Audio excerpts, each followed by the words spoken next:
Hey guys, welcome back to the channel Techbeast.org. So today what we are going to discuss is all about Kafka for IoT applications. Okay, so just like how we do normally in my previous videos. Okay, so we just split it into part 1 and part 2. So part 1 basically we cover all the theoretical portions, all technical informations, the components which you want to understand. So we will discuss in part 1. So in part 2 I will show you how you can set up your own Kafka architecture, Kafka infrastructure, and you can able to play around with it. Okay, so considering today you see a lot of IoT devices are deployed. So today let's say you have one or two devices, couple of devices, we can straight away use MQTT and we can able to publish the data and you can subscribe it from the cloud. Okay, in case if you have missed or if you want to know how MQTT works. Okay, so we have already made a clear video on how you can set it up on your own and do your own POC or do your own experiments. Okay, so I have given the link in the description, you can check out. So this Kafka is mainly for so people who are really working with thousands of data. Okay, so thousands of sensors or millions of sensors, and which is generating like petabytes of information and data in real time. Okay, so how we are going to process it, how we are going to process it in real time, or how you can process it in batches. Okay, so there are a lot of questions. Okay, just using MQTT alone is not a good solution, so that's where Kafka is coming into the picture, and it will definitely bridge the gap. Okay, so Kafka is almost there in industry for quite a long time, but when it comes to IoT, this is really gonna help the people who really want to build a great and scalable IoT architectures and solutions. Okay, so let's straight away jump into the topic. So what is Kafka? So Kafka, as I said, it's an event streaming platform. Okay, so basically Kafka can able to process the information in real time, okay, like a streaming data, or you can able to process the information in batches. Okay, so we will see how all these things works in my hands-on session in my next video. Okay, so let's see next. So handles high throughput and low latency data streams. So this is one of the key feature of Kafka. So due to its sequential IO and zero copy design, so that's how Kafka can able to achieve this high throughput and low latency. Okay, so Kafka is also an open source software, which means you can use it for your own use case or applications. Okay, so Kafka decouples data collection and processing, your consumer and your producer. Okay, so both are decoupled, both are separate from each other. Okay, so there is no relation. So your consumer can send consume data at any interval, and your producer can send data at any interval. So there is not really important that the producer and consumer need to match and collect the information. So both can perform at its own pace. Okay, so that's the point. So Kafka is also a publish subscribe model. Okay, so basically producers will publish the information and consumers will subscribe the information. It's just like MQTT. Okay, so Kafka stores data for processing in real time with a retention period. So basically in the configuration you can specify the number of days or months you want to store the information in the broker. Okay, so that the consumer can read it. Okay, so you can configure such things in Kafka. Okay, so that's very good for people who want to reuse the information or collect the data from particular period again and reprocess it. Okay, so then Kafka can be integrated with Apache Spark, Apache Flink. So these are all real-time data processing pipelines you can use this to build. Okay, so we will see maybe in next videos. I'll try to show you guys how Apache Spark can be used. Okay, so when it comes to real-time data streaming and processing. Okay, so why Kafka is distributed? So distribution is one of the key feature of Kafka. Okay, so basically your workloads will be splitted and it is processed across multiple instances, I can say. Okay, so mainly Kafka has this feature. So okay, so basically it provides fault tolerance and higher availability. Okay, so due to its distributed architecture. So when you want to do a horizontal scaling, so basically let's say your IoT devices have more volumes. So at the time what you need to do is just add on more number of brokers and clusters. Okay, so number of machines technically. So this is possible. You can easily achieve scalability by performing this. Then Kafka supports parallel processing, so which means data distributed across the cluster of machines and all your data is being processed parallelly. Okay, so these are all some of the key features of Kafka and why Kafka is being distributed.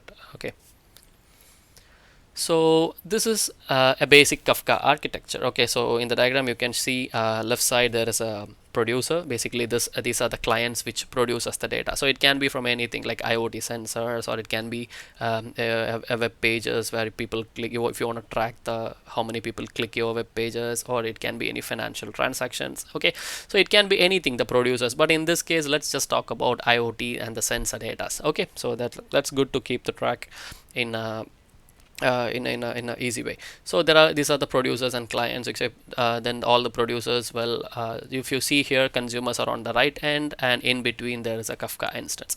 So there is a broker, like say it's like a cluster. So there are 3 brokers added inside a Kafka cluster, and each broker have its own topics, like just like MQTT when you publish something to a topic. So Kafka, you can just remember like that. So each broker has a topic, and each topic has partitions. So we will discuss more about the components, and I will try to explain to the core so you can easily understand how this Kafka basically is it's performing. Okay, so so this is basically, these are the architectures. Then from the brokers, then from the topics, you can consumers can read this informations, topics stored in the partitions, messages stored in the partitions, consumers can read those. Okay, so there are consumer groups are there. If multiple consumers need to read the data from same topics and same partitions, consumer groups can be used. Okay, so these are all the terms which are used in Kafka, and which makes Kafka very unique. And Zookeeper is something very important. Already, I think there are some new releases. It's gonna happen soon. Without a Zookeeper, how Kafka brokers and topics and partitions can be managed. There are some new software updates, and the team is working on it. Probably soon we will be using a Kafka without a Zookeeper. But as of now, currently mostly in the production and in industries, there are zookeepers involved. Okay, so this zookeeper is responsible for managing all the configurations of the brokers. Okay, and the topics, partitions, the partition leaders, everything, all the informations this zookeeper manages. So basically each Kafka cluster needs a zookeeper instance too. Okay, so that's how the Kafka architecture in simple. Okay, so let's discuss more about each individual components. And as I said, so these are all the key components, basically the producers and consumers, as we know. Okay, so basically these are the clients which send data to the Kafka broker, and consumers or clients which read data from the Kafka brokers. Okay, so basically each in Kafka, the messages are a key value pair. Okay, so we all know about key value pair. So basically the messages are in the format of byte arrays. Okay, so when the producer sends the data will be in byte arrays, and consumer deserialize the data in a byte arrays. Okay, so then broker is very important. Okay, so broker is something which is like a core process. Okay, so which executes all Kafka related functions. Okay, and brokers also store the messages in logs, which I will show you in my next video. So like where the data will be stored and how it is stored in your disk and the logs. Okay, so then broker also manages topics, and broker can be a single instance or it can be a cluster. Okay, so basically in production, broker is deployed as a cluster. Okay, so then let's talk about topic. So topic basically holds the Kafka messages. Okay, so then partition. So basically partition divides the topics into smaller chunks. Okay, so which helps mainly in scaling. So this is how I showed you, right? So each topic has multiple partitions. Okay, so all the messages will be stored in the partitions. Let's say there are 20 messages goes, so partition will have like message 1, message 2, message 3, and partition 2 have message 6, message 7. It's not stored in sequence, but the messages can be distributed randomly across partitions. Okay, so then Zookeeper. So this Zookeeper, as I explained before, maintains the configuration info, and it manages the brokers, topics, and partition leaders. Okay, so now let's drill down a little bit. So I'll explain each components in more detail. Okay, so we can understand and why we are really using Kafka when it comes to building a good or a reliable IoT architecture. Okay, so basically producers or clients which publishes the data to the Kafka broker. Okay, so basically multiple concurrent producers can publish the data to the same topic. Okay, so there are no restriction with that. Then producers are responsible for the key identification. So there is something like a Kafka behaves.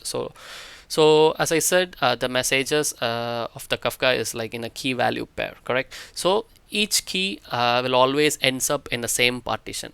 Okay, so that is how the Kafka is being designed. So this producer is basically responsible for key identification, so which influences the partition selection. Okay, so that's the one of the features of Kafka. Then this produces basically it's responsible to serialize the data to byte arrays. Okay, so as I said, in Kafka all the messages are converted or like represented in a format of byte array. Okay, so this producer is basically responsible to serialize the data to byte arrays. So then let's talk about consumers. So consumers are like clients which are used to consume messages from Kafka. Okay, so you can consume a message in stream, or you can consume a message from a batch. Okay, so like from starting this from this much starting point to ending point, I want to collect the data. Okay, so those are all like batch processing. Okay, so then consumers are like multiple concurrent consumers. Okay, you can use for each topic, you can consume the information from each topic concurrently. Then consumers are responsible for deserialize the data to byte array format. So producers will serialize the data and consumers will deserialize the data to byte array format. Okay, then consumers are also responsible for managing offsets.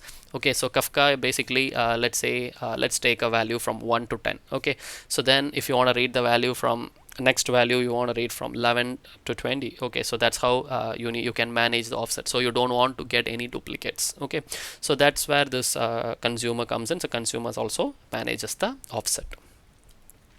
So now let's talk about brokers. Okay, as I said, brokers basically it's like a core execute all the core process. Okay, so basically they execute all Kafka related functions. Okay, so brokers receive messages and store it locally in logs. So in my next video I'll show you under which path and how the broker is storing all your messages inside or under the logs, okay, in your disk.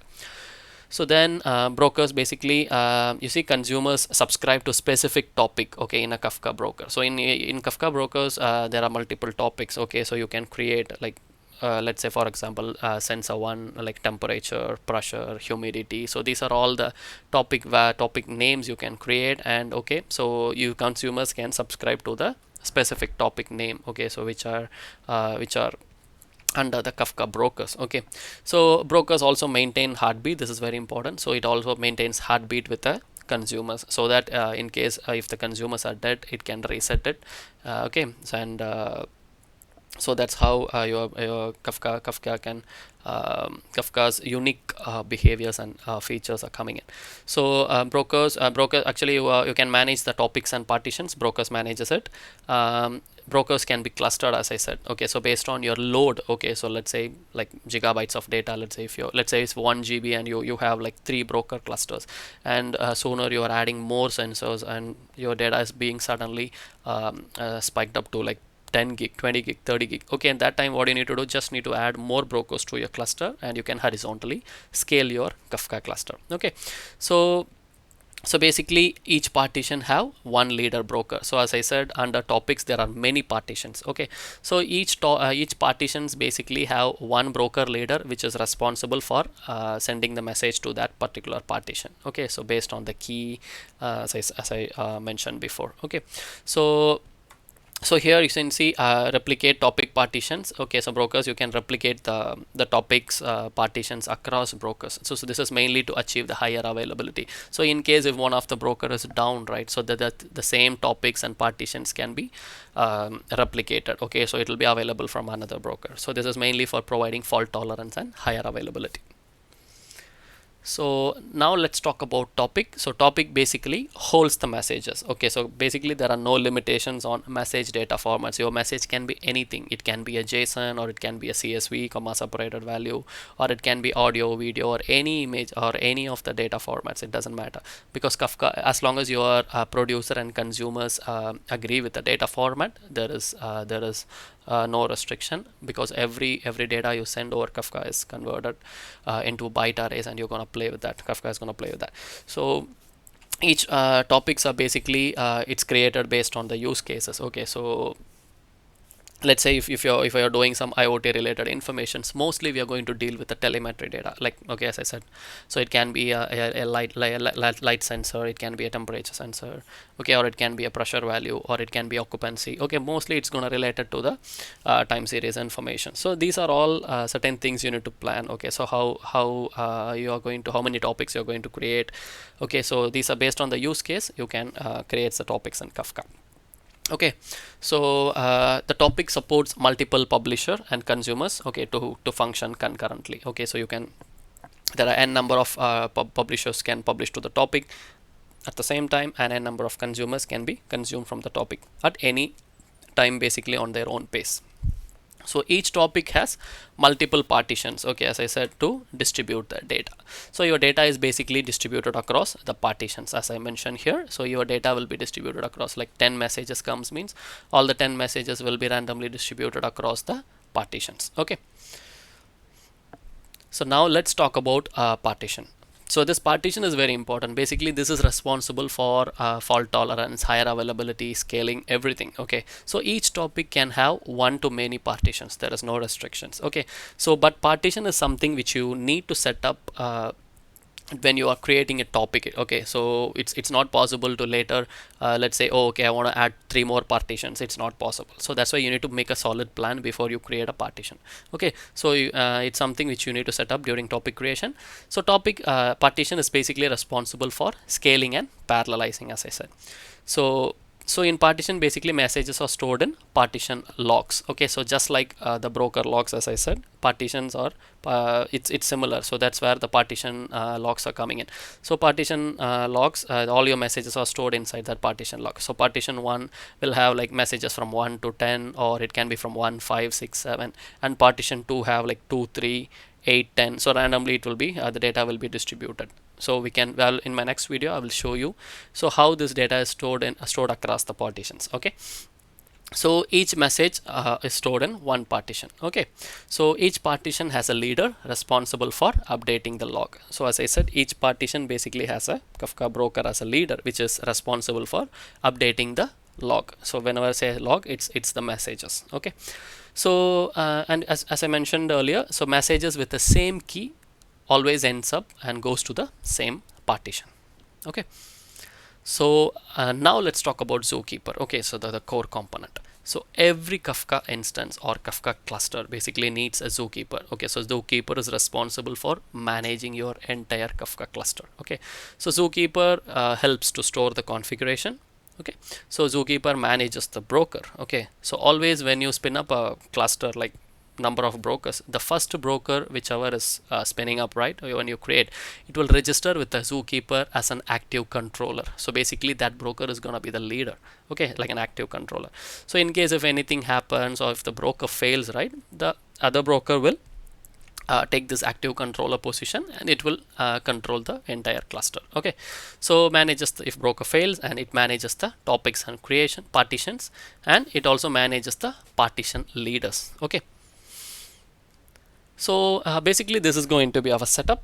Now what we discussed just now is all about the core components of Kafka, but Kafka is really huge. But what the some of the most important core components we have already discussed. Okay, so now it's time to do some real hands-on and get our hands dirty. Okay, so in my next video I'm gonna show you how you can set up your own cluster, how you can publish some IoT streaming data, like some telemetry IoT data we can publish, and we can see how you can consume the information, okay, in streaming and also in batches. Okay, so this is basically going to be our setup. So we can have 2 brokers, and we can have 2 Zookeepers, just to show you guys how the higher availability and fault tolerant works. Okay, so I'm going to run the broker on the port number 9092.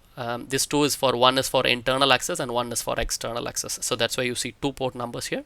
And my Zookeeper 1 is going to run on 2181. My Zookeeper 2 is going to run on the port number 2182. Okay, so let's do some real hands-on in my next video. Please watch it out, and you can learn more about Kafka. Okay, so thanks for watching, guys. Subscribe to the channel. So as I always say, let's make technology easy peasy for everyone.